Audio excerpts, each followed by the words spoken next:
Welcome back to our Project Community Town Hall. We're continuing our conversation about police-community relations. Jasmine Harris is the Director of Public Policy and Advocacy at RISE, an organization working to break the cycle of incarceration. I asked her why it's important for officers to look like the people they're serving. What happens is when people start to see representation, people who look like them, people who grew up in their neighborhoods, they can relate more. We see now when law enforcement comes into our neighborhoods who don't look like us, who cannot relate to the issues that are going on in our community, and come in with that attitude of authority, it shuts down all communication. It shuts down being able to de-escalate the situations.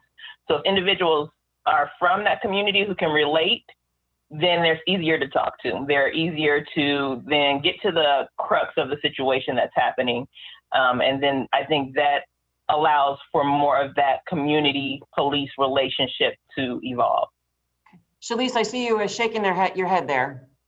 Yes, I 110% agree with everything she's saying. A lot of the time, how the community views police and how police view the community creates a lot of hostility in the situation from the beginning. Whereas if there was more faces who look like us handling those situations, the hostility wouldn't be there. Yeah, there needs to be that understanding and that connection. Because if you're coming into our neighborhood and helping us, it would be better if we know you understand us. I think what we're also talking about here is race-coded criminalization. And I think that in some aspects, the police department does not get a fair shake because there's multiple stages to this. We have a whole criminal justice system. So we're talking about law enforcement, prosecution, defense, courts, and corrections. When we talk about policies, we have to remember that it's not just the police department. And I piggyback what everyone has said here. We have something very unique here in Omaha, Nebraska. So when I speak about the police department, I don't necessarily just mean Omaha. What we also still, and I've stressed this before, is, when we're talking about policy, the mandated police trainings on implicit bias, but our police department was very quick. And the police department here has done things to offer greater transparency, for instance, the body-worn cameras. But policies like that, those are also ways to really increase that public trust in law enforcement. But do not forget that there are other stages where that race-coded criminalization comes in at. I think one thing that we haven't really talked about is I feel for true reform to happen, we have to have investment, and that comes in dollars, resources. And I think that's the biggest piece we've missed here. There's, Jaden had mentioned, relying on data, looking at the data. Omaha is really good about getting reports done and publishing them, releasing them, and then not necessarily following all the recommendations and actions that come from them. Just thinking 2006, anatomy of a traffic report. I would love to hear what parts of those recommendations have been put in place and changed. 2012, the Omaha Gang Assessment Report. In that report done 6 years later after the police auditor was fired, it recommends we have a police auditor. And I love what Chief Schmaderer mentioned about having transparency. You're absolutely right. That is a huge piece that we're looking for. And that police auditor is something that will create that sense of transparency for individuals, where we're having regular tracking of reports and incidents that are happening, and where people feel like there is an outside perspective helping us know that what's good is good and what's not so good is being addressed and then taken care of. Chief, is that something that might come back someday again, police auditor position? Well, it's hard to say. I mean, I'm all for the transparency and civilian oversight. I think that's very important. And we try to do that as much as possible. And we do have a civilian complaint review board right now, but can all things be improved? I think we need to take a look at the fact that so many people feel that this isn't transparent enough and see what we can do about it. But the one thing that I will say is I don't want to go too far with things, because it is my job as chief to establish a culture that's appropriate for the workplace. And when I have too many entities pulling and tugging at the culture, it kind of divides what I need to do as chief of police. And the best run police departments really do run from the top down, and that's from the chief of police on down. So if I'm holding myself accountable and holding my officers accountable, somehow we need to get that out to the public, because that's the best way that this will flow appropriately. And in addition to that, it's always good to have an outside review, an outside set of eyes looking at what's going on, if for no other reason, so that the public knows that we take care of business as it comes in front of us. We're experiencing a lot of new voices right now that haven't been involved in that in the past, and frankly haven't been involved in the public process at all previously. Ben and I have noticed that down here at City Council for sure, and in fact are encouraging that. We've set up platforms intentionally to engage that and get more of that input and make sure we're listening to these issues. Most of them are from young people, younger than most of us on this call. A lot of it's taking place over social media. So these are new avenues that I would challenge all of us to think about, that we really do need to engage and figure out a way, because there is anger and frustration there, and we need to engage that positively as we work on this together. Well, there's a need to talk about action, but also about recovery. We know watching violence and unrest unfold on both a national and local scale can be incredibly painful for everyone involved. Black people tell us it can feel personal. Researchers from Columbia University say that Black people are about 20% more likely to experience mental illness. The research shows that it's from historic systems that have upheld disadvantages for generations and a significant lack of access to treatment. We've seen it here in our own community. Douglas County Health Director Audie Poor says about 30% of Black people don't have health care, as compared to 7% of white people. The disparity reveals a new need for more resources.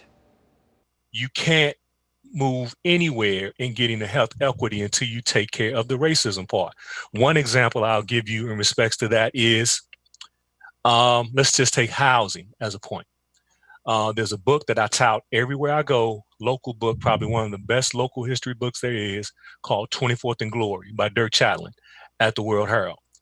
Dirk portrays the civil rights struggle of North Omaha through the eyes of 5 great athletes, and he talks about the housing redlining, and he talks about it and how it plays out in a box here in our city. Well, housing is a social determinant of health because of the fact, and equality, because the fact that those generations could not move outside of that box, they missed out on millions of wealth creation that could have put them in a position personally, that could have financed their kids to go to school.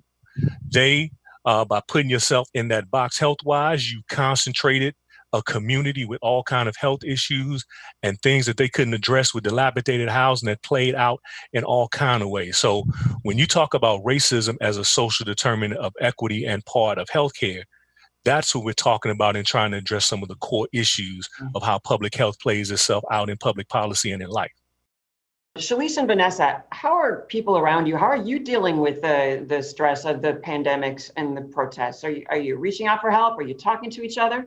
So the whole way that our organization, What Youth Could Do, actually got started was from a conversation with friends about everything, and just kind of having that moment to really sit down and talk about how you feel, and having that debriefing session, because it's, with everything going on, especially as a senior, like, a lot has happened, a lot has been missed out on. So it has definitely been a very depressing time. And luckily having that community of friends with you allows you to get through it. And you kind of have to compartmentalize to get through the day, especially on top of race relations and everything else going on. You have to, have your moment to be sad and, feel all that pain and feel all that hurt. But then you also have to continue about your day and keep going on to what else you have.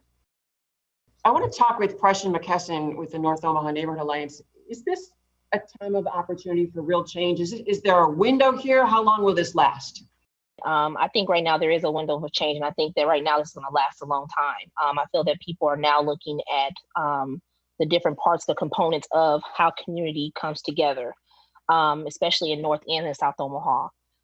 You have seen the giving and the wanting to help, especially being in North Omaha. And during the beginning, we had so many food insecurities, and people were just coming out saying, how can we help? How can we help? How can we help? And so I think now they're still continuing that. I'm getting emails every day. Got one yesterday saying, how can we continue this? We want to partner with you. We want to help still do some food drives with you. So I see that people are now incorporating it into their organizations rather than just saying we're done and then we move on. So I do think it is going to continue for a long time. Kimra Snipe, what is real policy do you think that can happen now? I think it's going to take a long time. And as we talk about mental health, and we just had the conversation we had about police, or really in my mind, criminalization. I think the key is that, we really just don't put enough emphasis on mental health in America, period. I think about our jails. Our jails are bursting at the seams, and a lot of those who are incarcerated are suffering from mental health issues and addictions. We need to view mental health services as a valuable tool to really reduce and prevent criminal behavior. And it shouldn't come on the back end after somebody is already behind bars. We have to make access available on a widespread basis, particularly for people without the adequate resources to seek, that help on their own. And my final question is for Pastor Myron Pierce. How are you seeing people deal with trauma? Are they coming back to church? Are you seeing lots of these folks? The pandemic has accelerated our need for community. And so we've leveraged technology to make that happen in North Omaha, at least from the people that we're connected to. Kind of like what we're doing today. Kind of like we're doing today. And trying to make sure that we don't get fatigued along the way with using platforms like this. Still ahead, facilitating change, one relationship at a time, Omaha's Empowerment Network and its record of accomplishment.